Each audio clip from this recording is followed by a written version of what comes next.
Salut, dans cette vidéo on va voir comment écrire la formule brute d'un sel aussi appelé solide ionique.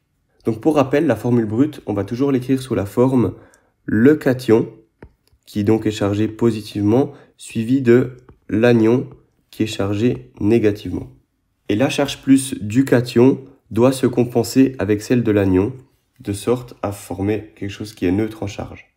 Donc on peut commencer par l'exemple numéro 1. Ici on a du K+, avec du F-. Et donc, il faut que cette charge plus ici compense la charge moins du fluor. Là, c'est un exemple très simple. Il y a plus 1 de ce côté-ci, il y a moins 1 ici. Et donc, on ne doit pas faire d'ajustement. On peut juste mettre du K avec du F. Et cette formule, elle sous-entend que c'est K+ avec F-. Mais comme j'ai une charge plus et une charge moins, je peux les enlever, ça me fait une charge 0 au final. À l'exemple numéro 2, on a cette fois une charge 2- et une charge plus. Donc ici, j'ai plus 1 et ici, j'ai moins 2. On voit que ça ne se compense pas. Pour que ça se compense, il faudrait qu'on rajoute une charge plus 1 et donc qu'on utilise 2K+. Et donc ceci, ça devient une charge plus 2 et ça nous permet d'atteindre cette fois l'équilibre des charges.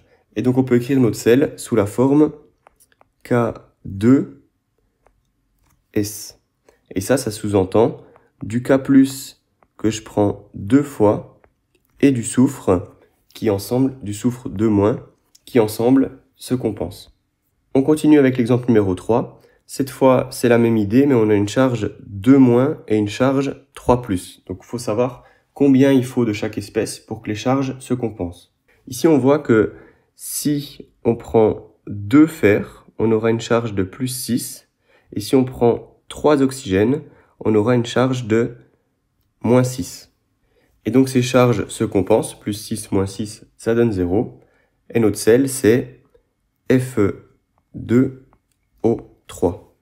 De nouveau, ça sous-entend du Fe3+ qu'on a pris 2 fois, avec de l'eau 2- qu'on a pris 3 fois, et les charges se compensent entre elles.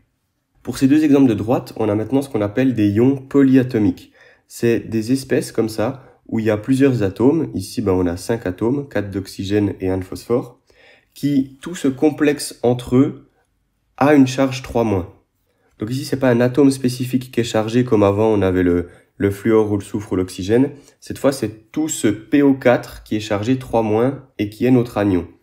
Mais l'idée, c'est exactement la même pour écrire la formule de notre sel. On a ici une charge plus 1, ici une charge moins 3, et donc pour pouvoir compenser cette charge de moins 3, il nous faudrait 3 fois le Na pour faire ici 3+. Une fois qu'on a remarqué ça, on peut écrire la formule de notre sel, et donc on a du Na qu'on prend 3 fois, et du PO4. Dernier exemple, cette fois avec du calcium qui est chargé 2+, du SO3 qui est chargé 2-, et donc ça nous donne une charge de plus 2 ici, une charge de moins 2 ici. Il n'y a pas besoin de faire d'ajustement. Et notre formule, c'est juste une fois du calcium avec du SO3.